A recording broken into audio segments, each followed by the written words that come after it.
Welcome back, everybody. So for today's class, we're going to be doing a restorative sort of yoga class. We're going to keep it to around 30, no longer than 40 minutes. For today's class, you're going to need at least 3 blankets. You're going to need a block and a yoga belt.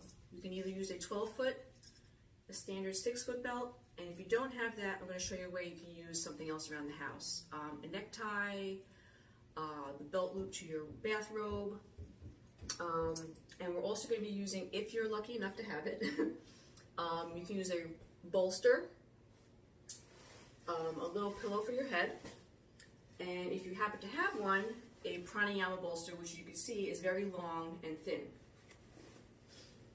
And preferably if you have something loose to cover your eyes, if you want to block out the light, you could even use a little washcloth over your eyes just to keep the light out.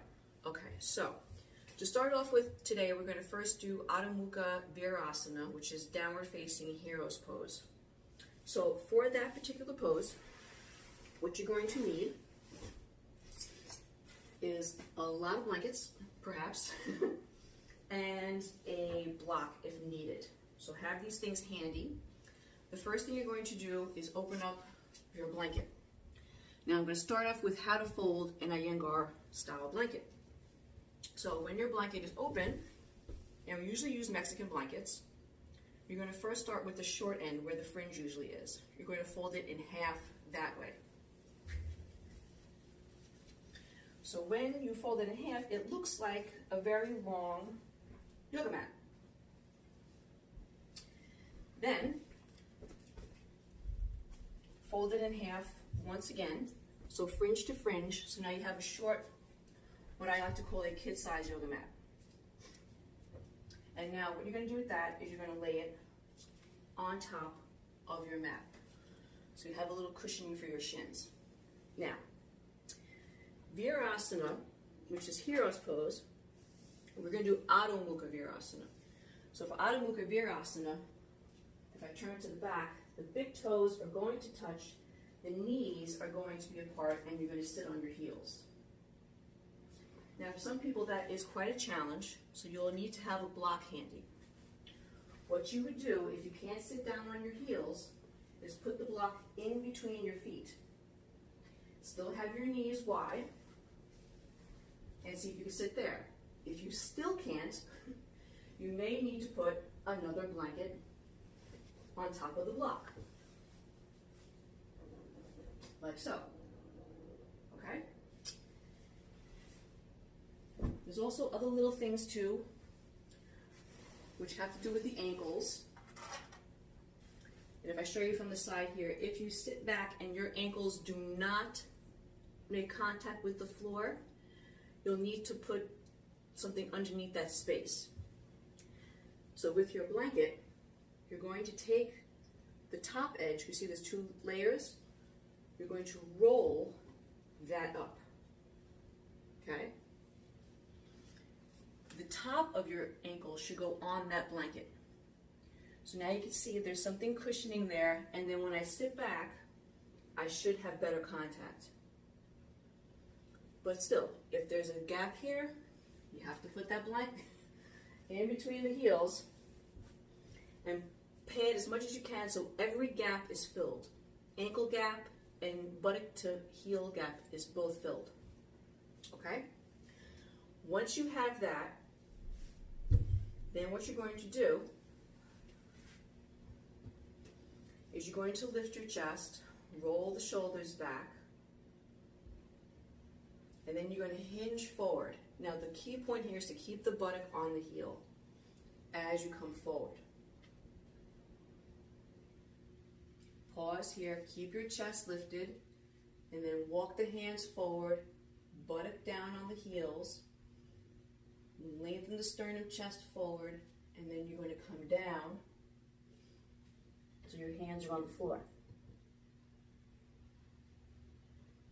Now, if you're high up on props, blocks and blankets, you may need to lift the floor up so this way you're not leaning down so far that your buttock pops up.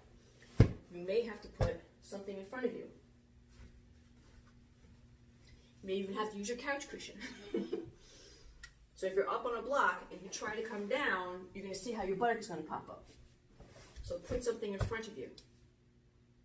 So that way, when you come down, the gap isn't that much. And then just come forward.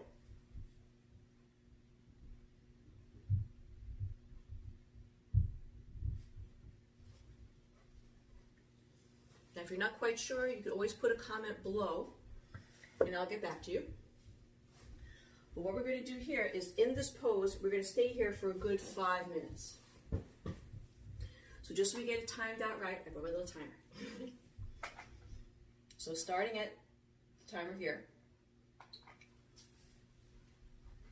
So as you situate yourself, buttock down, chest lifted. You're going to exhale, come forward, keeping the buttock down, walking your hands forward.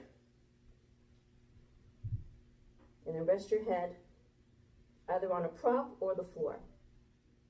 Now, at no time do you want the elbows to drop onto the floor.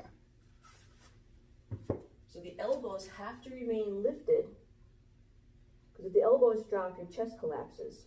So lifting the elbows up, let you bring your chest more towards the floor.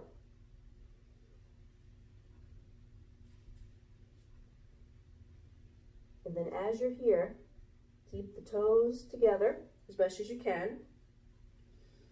Buttock rolling down towards the heels, lengthening the sides of the trunk towards your hands, forehead rested. And close your eyes.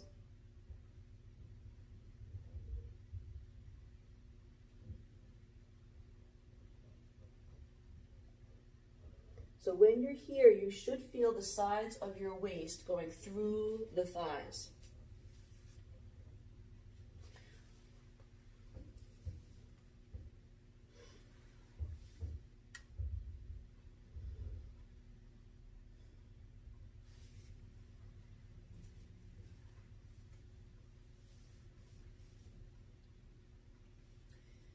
So as you're here, keep taking the top of the buttock down towards the heels, letting the sides of your waist go in between the knees, in between the thighs,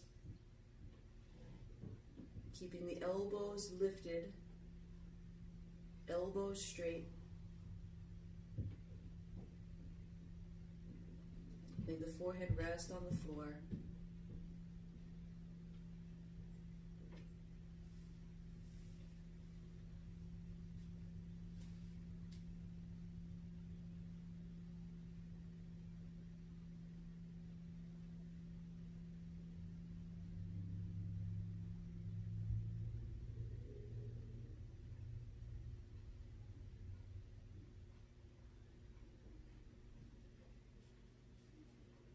And then making sure to relax your jaw.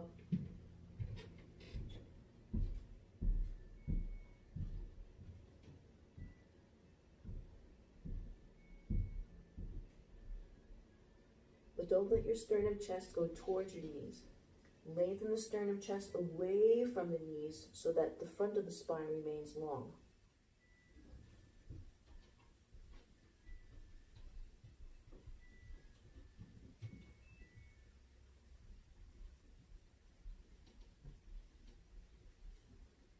Rolling your inner arms towards the back of your ears.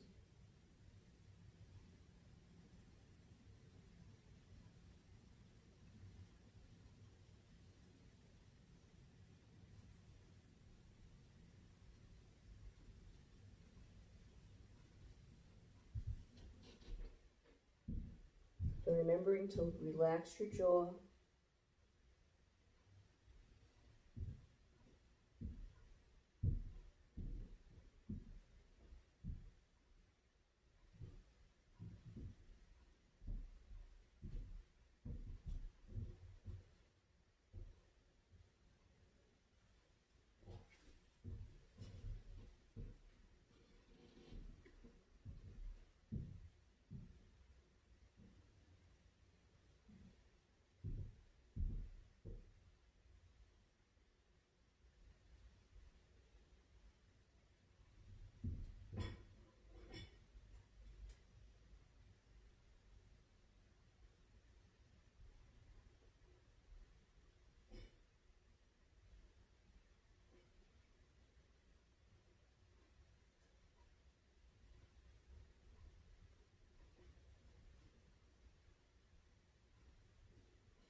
Come on up. Keep your head down. Walk your hands back towards your knees. And sit back up. Resting the buttock on the heels. Keep the eyes closed.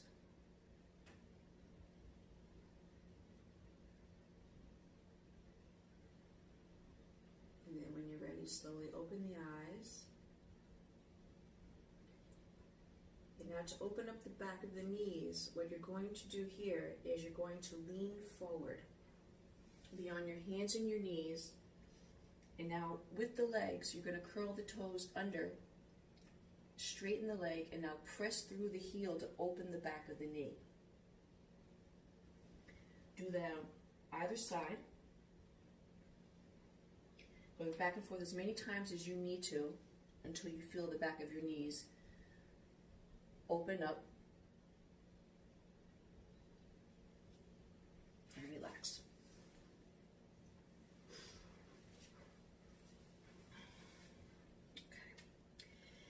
Now, for the second pose we're going to do today, we're going to do Supta Baddha Konasana, which is reclining bound angle pose. Now, for that particular pose, if you're fortunate enough to have a bolster, you could definitely use that. The bolster would go lengthwise on your mat, and then you can also have a little pillow for your head. Okay? If you don't have a bolster, you're going to need 2 blankets. So the blanket you were just kneeling on in Mukha Virasana, you're going to use again, but you're going to have that same fold. You're going to take a second blanket, and you're going to lay that on top of the second blanket, the first blanket. Now, here's what I want to point out to you. When you look at the blanket, one end here is going to be very uneven. This end is going to have that long rolled edge and a short rolled edge. You want to keep the rolled edges against each other. So when I take that second blanket, I have that rolled edge again, the rolled edge here. I'm going to mimic the same thing when I place it on top. So now I have 4 rolled edges, 2 rolled edges here. Now when I roll it up, starting at the rolled edge here, you're going to roll it up nice and tight towards the fringe. So now you see you have a bolster, which would be the same as a shop bolster. Okay?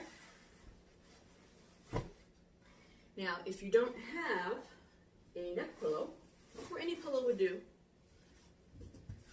you don't want it too big. Just the width of a blanket. Or if you have a third blanket, that could go on top like that. Same exact thing. Okay? But once you have that, you're going to need a belt. Now, if you have a long belt, you could use that. There are many different ways to bind the legs up. Baddha meaning bound. If you have a long belt, you could take your very long belt. You can belt it closed. This is my 10-foot belt. Once it's buckled in half, you can see how it's just about 6 feet, 5 or 6 feet. You could either use that, but if you don't have that, and you have a short belt, you could use that also. If you don't have a belt at all, I'm going to show you how to do the pose without a belted buckle. Okay? You could use a necktie. Now, number 1, very long belt. Here's how you could do the pose. Once you have it buckled, you're going to make sure that the belt buckle, the tag end is pulling down. Okay? When you put it on, that is going to go on your side, but the belt is going to go behind your head. Okay? Behind your head. Make sure that the belt pulls towards your body. Now, the legs. You're going to bring your feet together, knees out to the side, And then with that other end of the belt, you're going to put it underneath your feet. And then you're going to pull in any slack that you have, but don't make it tight just yet. Notice how the belt buckle is to my side, near my hip, but the belt pulls back. Very important. Okay? Once you have that on, and I'll turn to the side now so you see better. The belt is still loose. I'm going to take that tag end back here behind my back. I'm going to pull it down and actually sit on it so that when I recline back, it does not pull into the lumbar spine. That is an important part. You have to sit on the belt. Okay? So here's part one. If you have a belt, very long belt. There is going to be a space between me and the bolster, about the width of a block. Okay? When you start to come down, just feel for the bolster, make sure it's lining up with your spine. When you come back, you're going to lean back a little bit and now lift your buttock and tuck your buttock towards your heels. And then you're going to lay it back. And then you have your little head pillow. Now you can pull the belt in a little bit more. So notice how the belt is underneath my buttock, over the hips, in between the legs, and wrapping around my feet. And then as I settle my spine down, I'm going to roll my inner arms up, outer arms down, palms facing up, and I rest. That's for the long belt. If you don't have a long belt, here's how you're going to come up.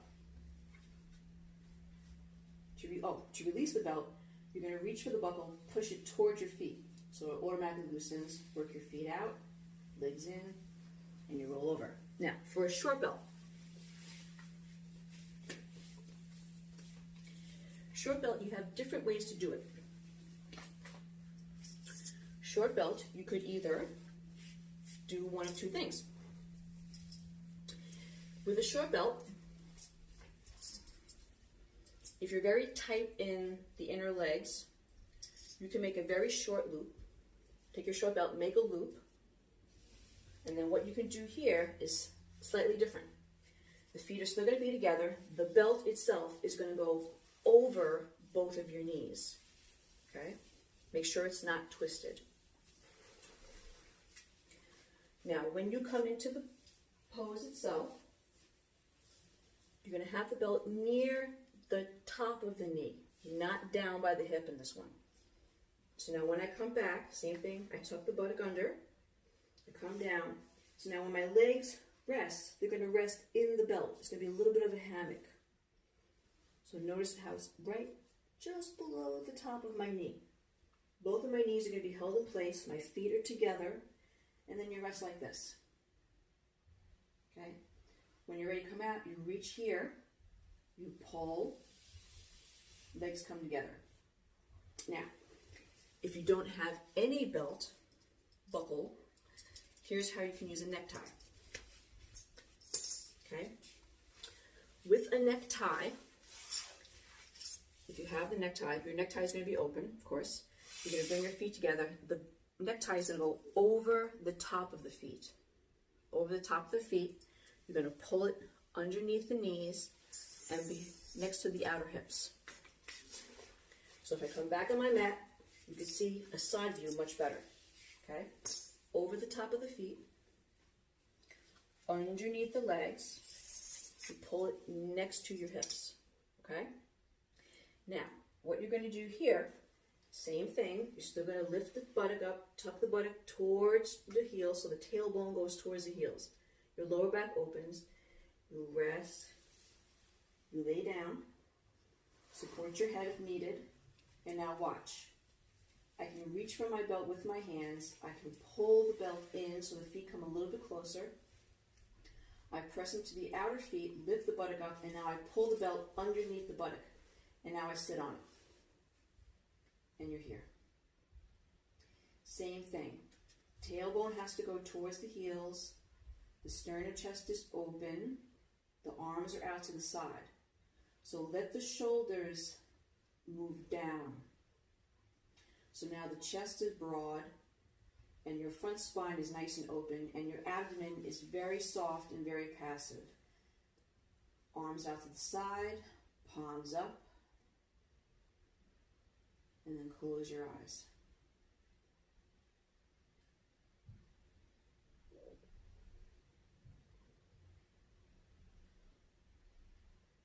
So this is Supta Baddha Konasana, reclining bound angle pose. So now with the soles of your feet touching, lengthen from the inner groins to the inner knees, and let the outer knees draw back towards your outer hips. Keep your abdomen relaxed and soft.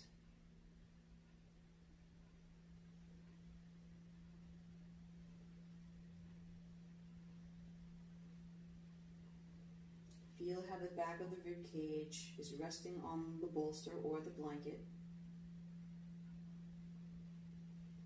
And with your arms out to the side, let the elbows draw down towards the floor so as to open and spread the collarbones, broadening the sternum chest.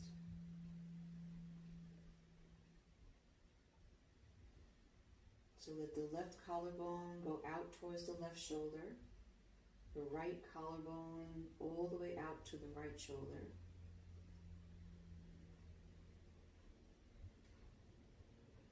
The back of the shoulders release down towards the floor.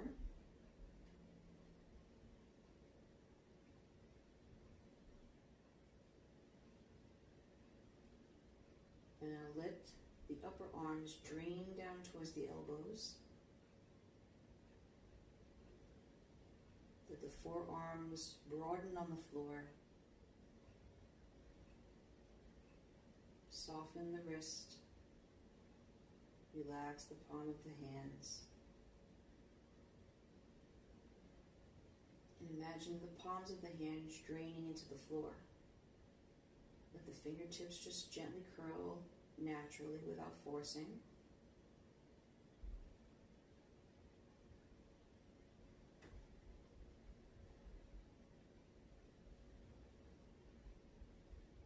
And now relax the pit of your throat. Soften your jaw. Let the jawbone move towards your ears. Relax your tongue. Let them move away from the back of the teeth. Relax your cheeks. Let the eyelids recede onto the eyes. And let the eyes themselves release towards the back of the head.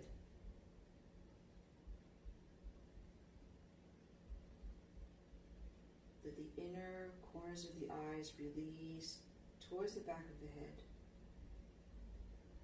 as the outer corners of your eyes release towards your temples.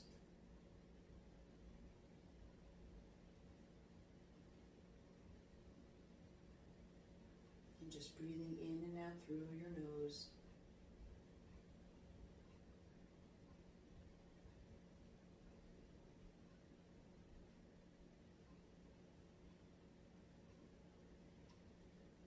And behind the closed eyelids, allow your gaze to go down towards the heart.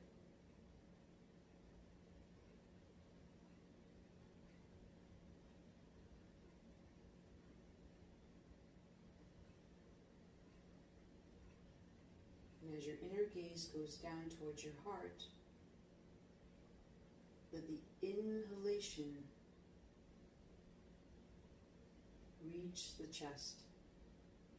Breathe into the back of the sternum chest.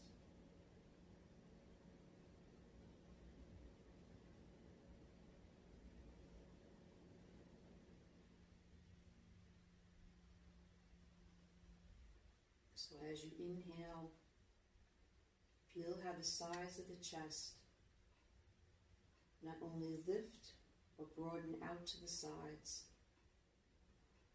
And then as you slowly exhale, see if you can maintain that space you just created.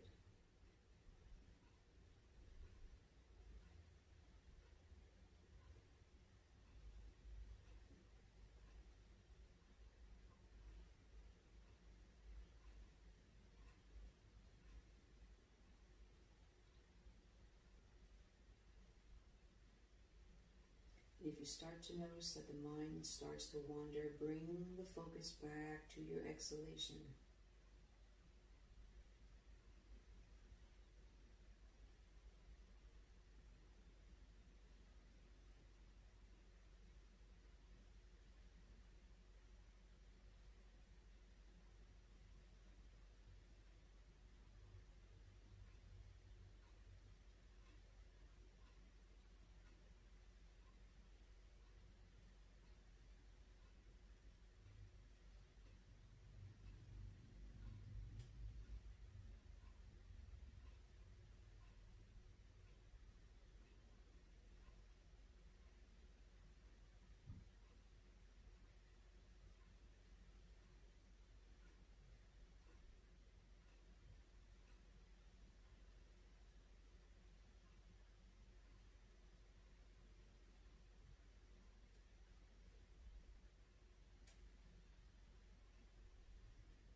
Now to prepare to come out, take a nice, soft, slow inhalation, soft, quiet exhalation, and then return to your natural breath.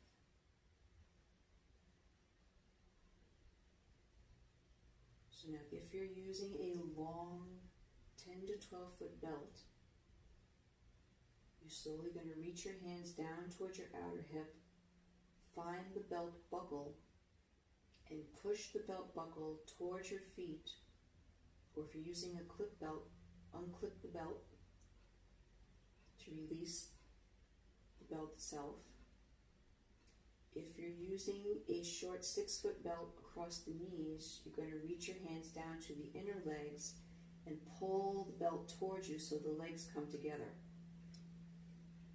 If you're sitting on the belt or a necktie, you're going to use your hands to the outer legs, lift the outer legs up, so let the hands do the work for you.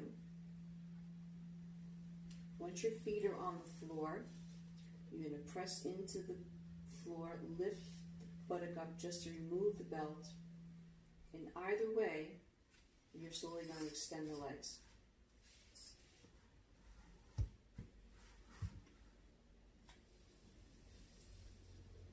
Let the legs be straight so the groins relax and the inner legs relax.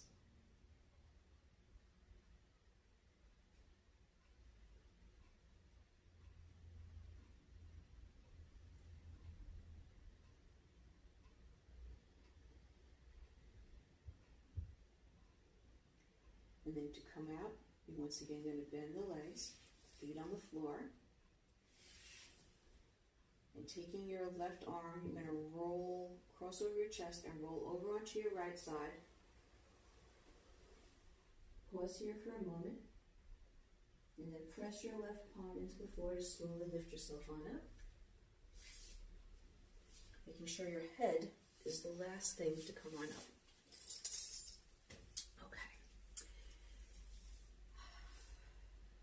Just sit quietly for a few moments, a few breaths.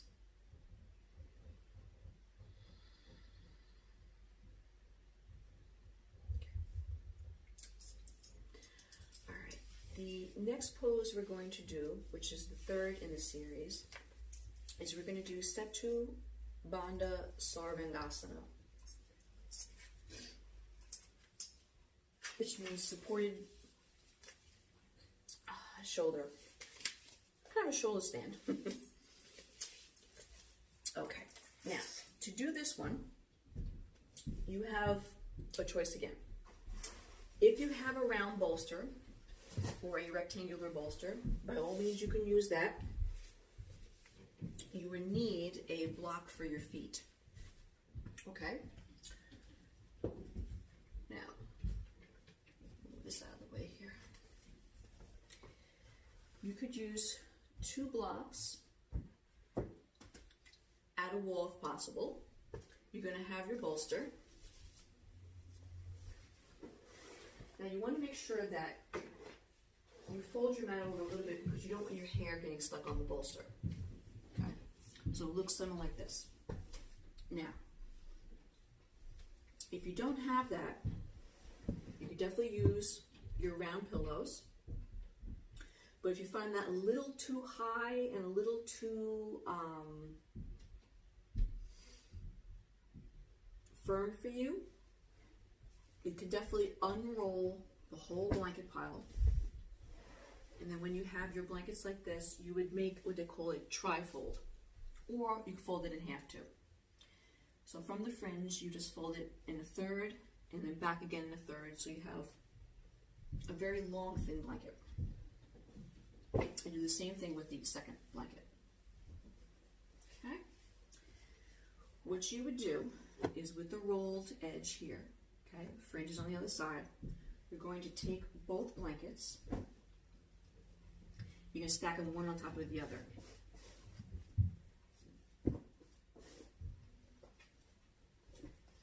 Okay. So look like this.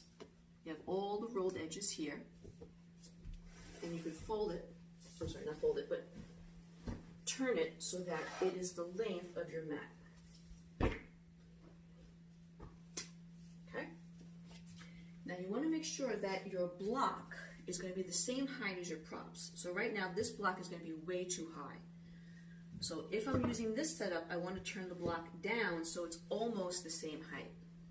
Okay? Now if you're using a bolster, which is going to be a little bit higher, you would of course want your block to be a little bit taller, so this way it's almost at the same level. Alright, now, if you're using the blanket setup, here's what you would do. You're going to sit on top of those skinny blankets. You're going to hold the block in between your feet. When you lay down, same thing you did with the last pose, make sure that the buttock and the tailbone are going towards your heels. You're going to lay down. You get to a point where you're hanging out with your shoulders. They're levitating. I have to pull the block in and now push my feet in the direction of my head until my shoulders and my head make contact on the floor. So now you see how my chest is coiled. So now my chest is coiling, my heart is higher than my throat and my head. I still make sure to tuck the buttock that way. And then I'm going to reach my legs out, find my block, make sure to turn my legs, inner legs in. So you can even think about taking the big toes slightly together and the heels apart so the legs roll in, arms out to the side, same thing here. Inner arm rolling towards the outer arm. Have the palms facing up, and now let the shoulders release to the floor. Feel the armpit chest area here opening on up and coiling.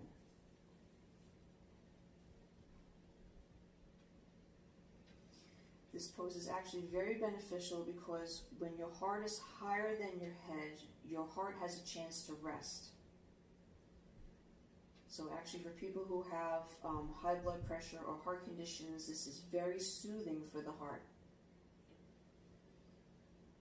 And also because your heart is slightly higher than your throat, your thyroid also gets a lot of fresh blood, which is also good for your immune system. And the third wonderful thing is because your chest is so open here, it's very good for respiration, allowing your lungs to get a lot of oxygen and to open up.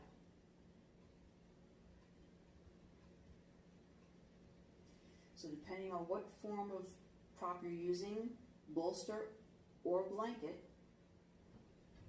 if you notice that this, you can play around with the height. If this feels like it's a little too low with just 2 blankets, you can add a third blanket on top of it. So I'm just going to show you here this difference. So I am still getting a coiling of the chest, but now when I come out, when I bend my legs, I'm going to push myself off and rest. Notice this difference. When I'm using a bolster, it's going to give me a lot more lift.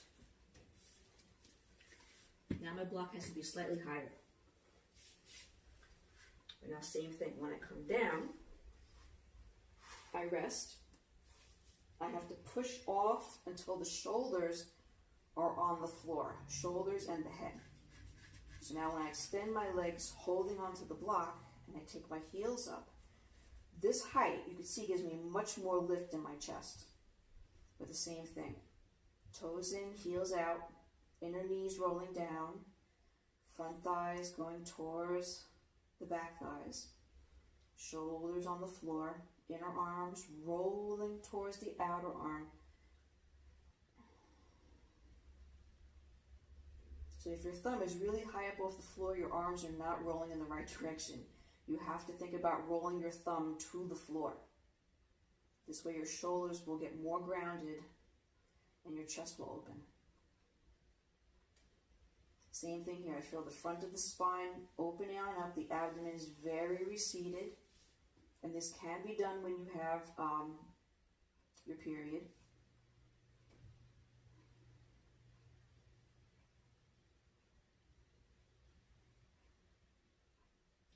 It's also very good for people who suffer from back pain.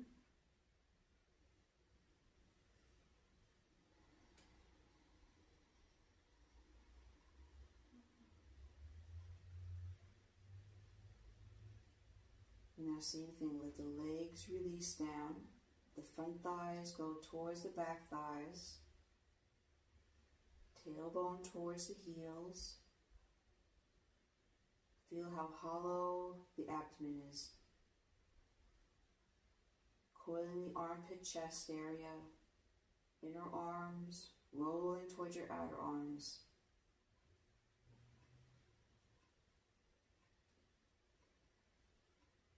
And to make sure you're situated correctly, make sure that your eyes are gazing straight up towards the ceiling, even though you're behind the closed eyelids.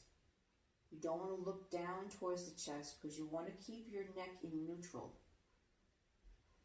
You want to feel the centeredness in the back of the skull. Don't let the head roll to one side so one ear touches down more than the other. Feel the back of your ears both going down towards the floor equally.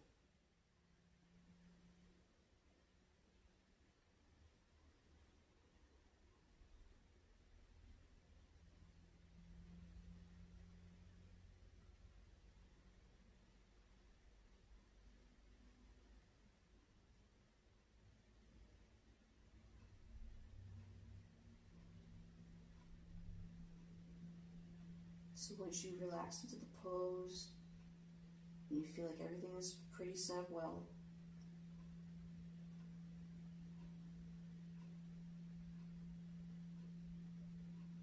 you want to relax the face. Relax your jaw, let it move towards your ears, tongue soft, cheeks relaxed, and the eyes quiet.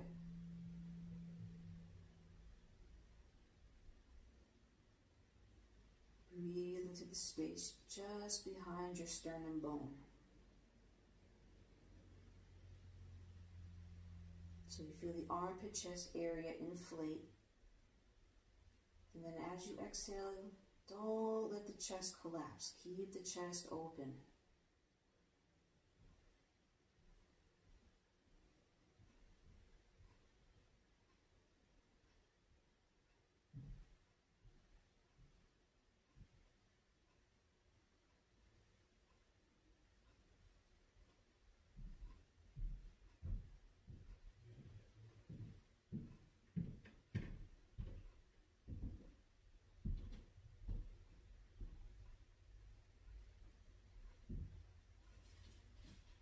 Remember to keep the inner thighs rolling down towards the floor. So your back thighs are separating. So it keeps the sacrum open, but make sure that the tailbone goes towards the back of the heels.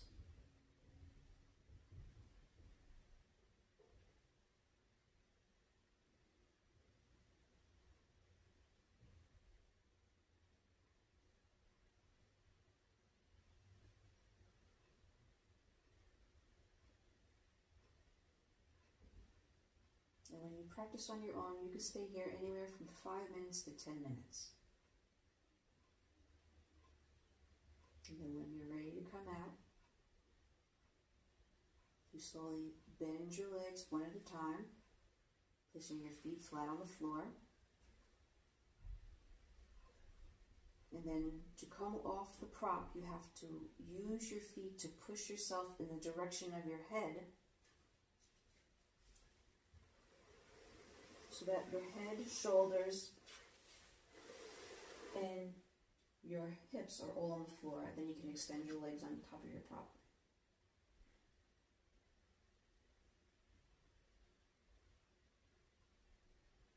And then same thing when you're ready to come on up. Bend your legs. Roll around to your side. And then as you use your hand, keep looking down at the floor with your closed eyes. Lift yourself on up. Come on up. Okay. The last pose we're going to do is a Shavasana. And for Shavasana, we're going to use just blankets.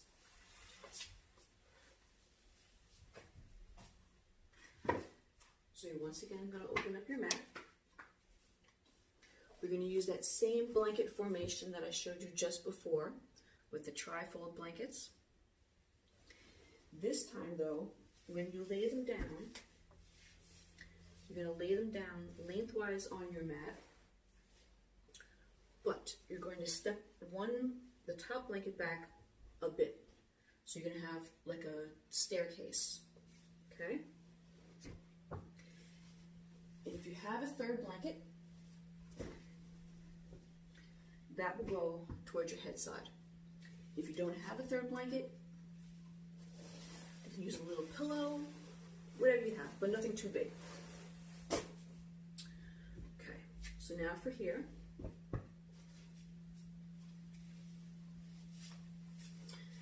Oh, gotta have a little more room.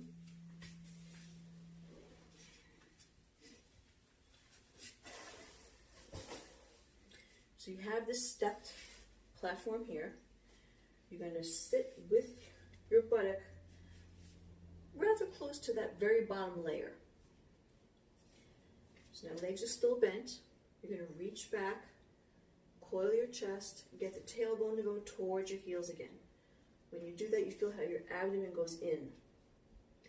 And then as you lay back, you want to feel how the top of the hip bone here touches on that first layer. The bottom floating ribs are on that second layer.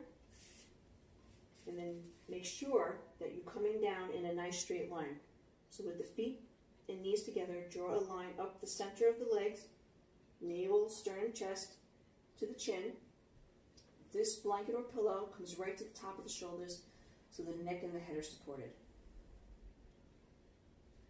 And then slowly roll the inner arms up. Fix your tailbone again if you need to. And then extend one leg, then the other leg, keeping the legs together, and then once everything is set, then let the little toes drop to the floor. And just be.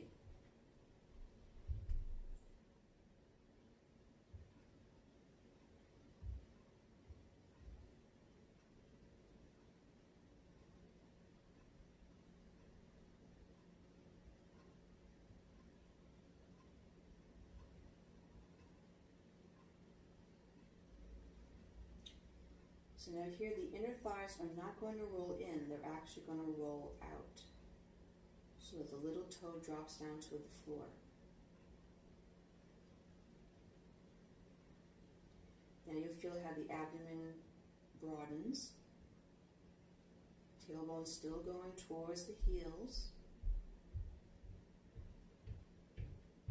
Now just breathe normally through the nose. Unless of course you're very congested.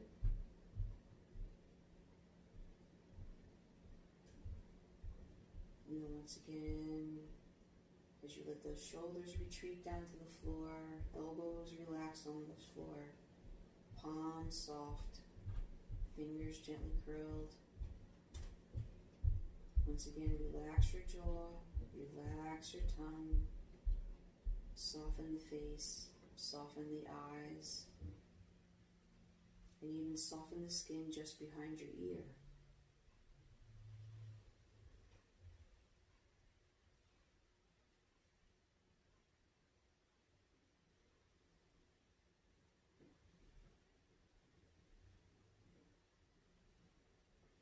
And just noticing the breath, following the inhalations and the exhalations without trying to change it or alter it in any way.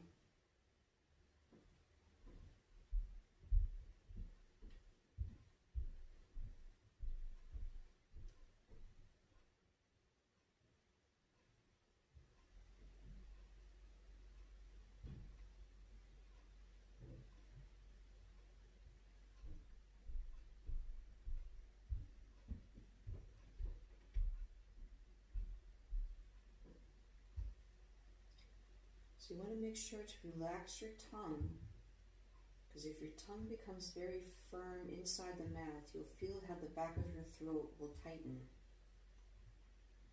So relax the tongue and feel how the back of the throat softens.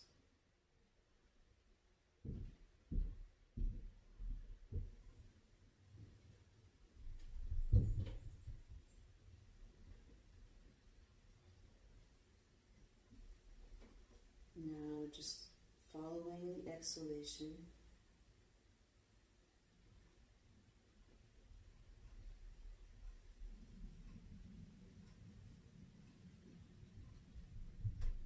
The exhalation becoming longer and smoother.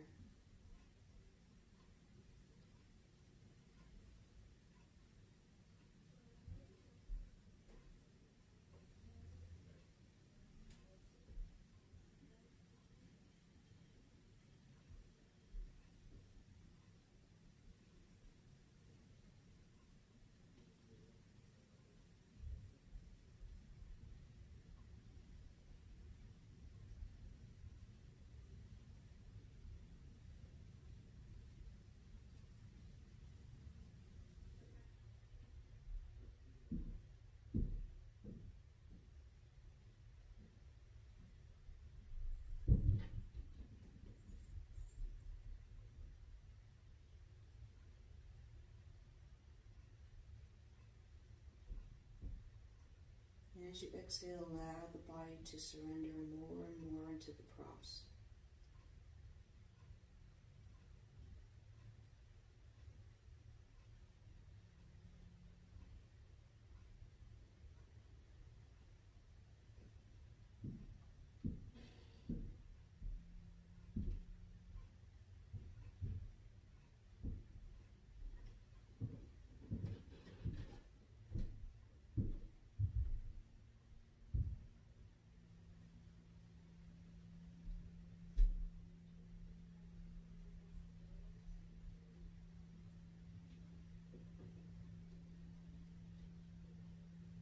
For a real true Shavasana, you want to be here for at least 5 to 10 minutes.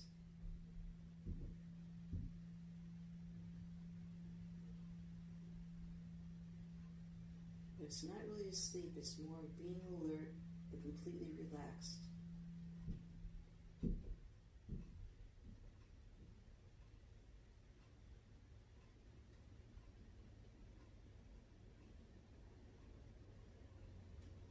Just like in the prior poses, let the gaze go down towards the heart.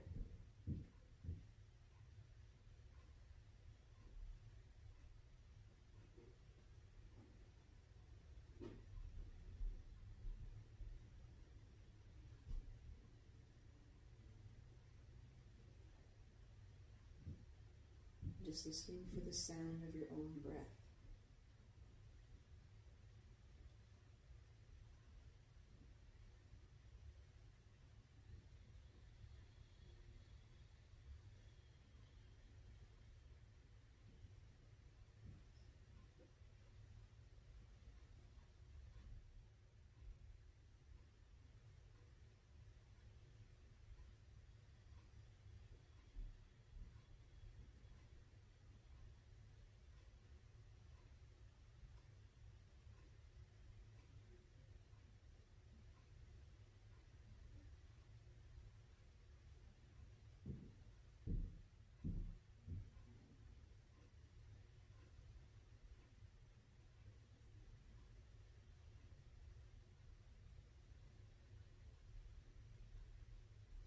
And then when you're ready to come out,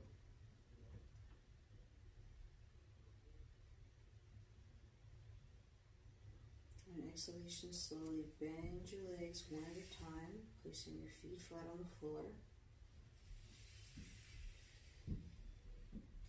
And then crossing your left arm over your chest. And as you reach over with your left arm, roll all the way over onto your right side, resting on the hip and the shoulder. If you need to, you can pull your blanket to rest your head.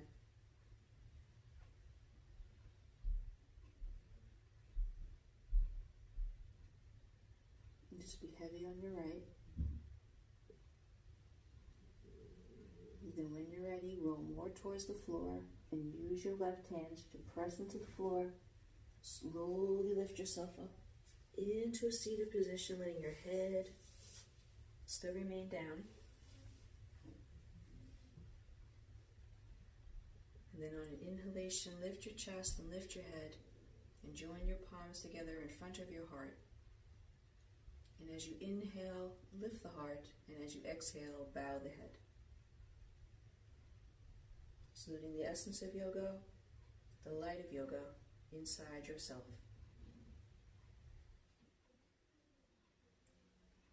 And on an inhalation, slowly lift your head, and gazing at the floor in front of you, slowly open your eyes and lift your gaze to look out. Namaste.